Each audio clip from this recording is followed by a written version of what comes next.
Bonjour à tous et bienvenue dans Sport Dimanche, 10 minutes pour faire le tour de l'actualité sportive du week-end. On démarre comme chaque semaine avec les titres. L'Euro 2016 et cette affiche France-Suisse au stade Pierre-Mauroy de Lille. Un troisième match de poule synonyme de finale de ce groupe A. Les Bleus seront premiers de la poule en cas de victoire ou de match nul. Dans le même temps, la Roumanie affronte l'Albanie au Parc OL de Lyon. Suite et fin des quarts de finale de la Copa América. L'Argentine et le Chili rejoignent la Colombie et les États-Unis dans le dernier carré. Succès 4-1 des Argentins face au Venezuela. Le Chili s'impose lui 7-0 face au Mexique. Tous les buts dans cette édition. Nous parlerons également sport mécanique avec les traditionnels 24 heures du Mans. Au terme d'un scénario exceptionnel, c'est la Porsche numéro 2 qui s'impose. Les vainqueurs du jour se nomment Romain Dumas, Neil Jamy et Marc Lieb. Bonjour et merci de nous rejoindre sur France 24. France-Suisse, c'est donc la finale tant attendue du groupe A de cet Euro 2016. Un match qui se déroule en ce moment même à Lille. Pour ce match, Didier Deschamps a opéré 4 changements dans son 11 titulaire.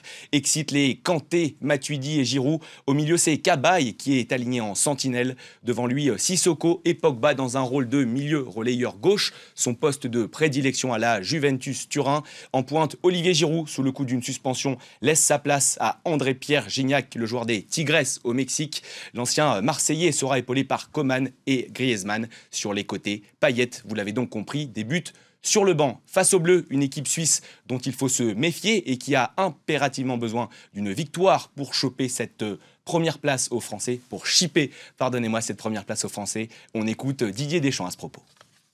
L'équipe suisse a cette philosophie de jouer, ça peut permettre d'avoir un match plus ouvert. Nos deux adversaires, le premier l'a été avec la Roumanie et l'Albanie encore plus. Voilà, c'est plus compliqué de jouer ces adversaires-là. Maintenant, je suis pas en train de vous dire que c'est plus facile de jouer les Suisses parce qu'il y a beaucoup de qualité, notamment dans leur secteur offensif. Et sachez que le match est pour l'instant à 0-0. Paul Pogba a notamment frappé la barre transversale. Le deuxième match de la soirée oppose la Roumanie à l'Albanie. Une rencontre disputée au Parc OL de Lyon. Deux équipes en quête de leur première victoire dans cet Euro 2016. Et en cas de victoire conjuguée à une défaite des Suisses, les Roumains pourraient bien finir deuxième de ce groupe. De son côté, l'Albanie va tenter de faire bonne figure et d'éviter une troisième défaite consécutive. Hier, le Portugal de Cristiano Ronaldo a encore été très décevant. Nouveau match nul, cette fois-ci 0-0 face à l'Autriche. Le triple ballon d'or a été très maladroit lors de cette rencontre. Il a notamment raté un pénalty en deuxième période. Un pénalty qui termine sur le poteau du gardien autrichien. 2 points en 2 matchs, c'est bien sûr insuffisant pour les Portugais. Mais à l'image de leur coach, ils croient toujours à la qualification et surtout au réveil de leur star Cristiano Ronaldo. On écoute Fernando Santos.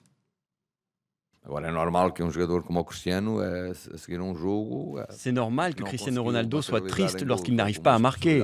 Il est tellement habitué à marquer. Mais c'est un champion. Il a la force et la capacité de bien rebondir. Il réagit toujours de manière forte lorsque ce genre de choses lui arrive. Ça lui est arrivé déjà cette année et il a surmonté ses obstacles, même au Real Madrid. C'est exactement ce que j'attends de lui au prochain match. Et l'autre match de la poule F opposé à l'Islande à la Hongrie. Match nul, là aussi un but partout. C'est l'Islande qui ouvre le score sur penalty par Sigurdsson. La réaction des Hongrois intervient en toute fin de match avec un but contre leur camp des Islandais. Avec ce point du match nul, les Hongrois sont premiers de leur groupe devant l'Islande, le Portugal et l'Autriche. Direction à présent l'Amérique du Sud pour les quarts de finale de la Copa América, l'équivalent de l'Euro ici sur le vieux continent. 2 matchs avaient lieu la nuit dernière. L'Argentine affrontait tout d'abord le Venezuela et avec un Messi titulaire pour la première fois de la compétition, l'Albiceleste s'impose 4-1. Un doublé très tôt dans le match du Napolitain Gonzalo Higuaín au 8e et 28e minute de jeu. Le premier but, il a été servi, vous l'avez vu, par Lionel Messi. Les Vénézuéliens manquent ensuite l'occasion de revenir avec un penalty raté, arrêté par Sergio Romero. 2-0, c'est donc le score à la pause. À l'heure de jeu, Lionel Messi aggrave la marque avec ce 54e but en sélection.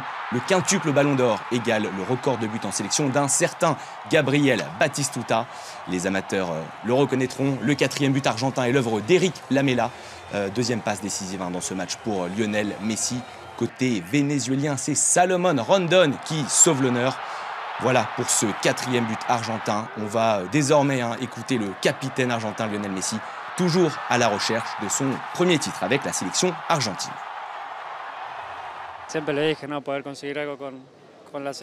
Je l'ai toujours dit, je veux gagner quelque chose avec la sélection et je crois que nous sommes sur la bonne voie. On aura un match difficile contre les États-Unis. Ils jouent à domicile et ils sont forts physiquement. C'est une équipe très forte. Si vous les laissez jouer, ils jouent bien au ballon. Ça va être difficile, mais on est sur la bonne voie. Et dans le dernier quart de finale, le Chili a étrillé le Mexique. Victoire 7-0 pour les tenants du titre. Le festival a débuté en première période avec des réalisations signées Edson Punch au quart d'heure de jeu et Eduardo Vargas juste avant la pause. 2-0 donc à la mi-temps. En seconde période, le récital se poursuit. Eduardo Vargas, encore lui, inscrit 3 nouveaux buts au 49e, 57e et 74e minute de jeu. Il signe un quadruplé inédit pour lui en Copa América. Alexis Sanchez y va lui aussi de son petit but en fin de match. 7-0, c'est la plus lourde défaite de l'histoire du Mexique dans la compétition. Une sélection mexicaine qui est restée pourtant sur 22 matchs sans défaite. Le sélectionneur de l'Atri, Juan Carlos Osorio, a d'ailleurs présenté ses excuses après cette cuisante défaite. En demi-finale, les Chiliens affronteront les Colombiens de James Rodriguez. Direction à présent la Sarthe pour les 24 heures du Mans. Le départ a été donné samedi par l'acteur américain Brad Pitt et ce sous une pluie battante. 24 heures pendant lesquelles les accidents se sont bien sûr multipliés, surtout en queue de peloton.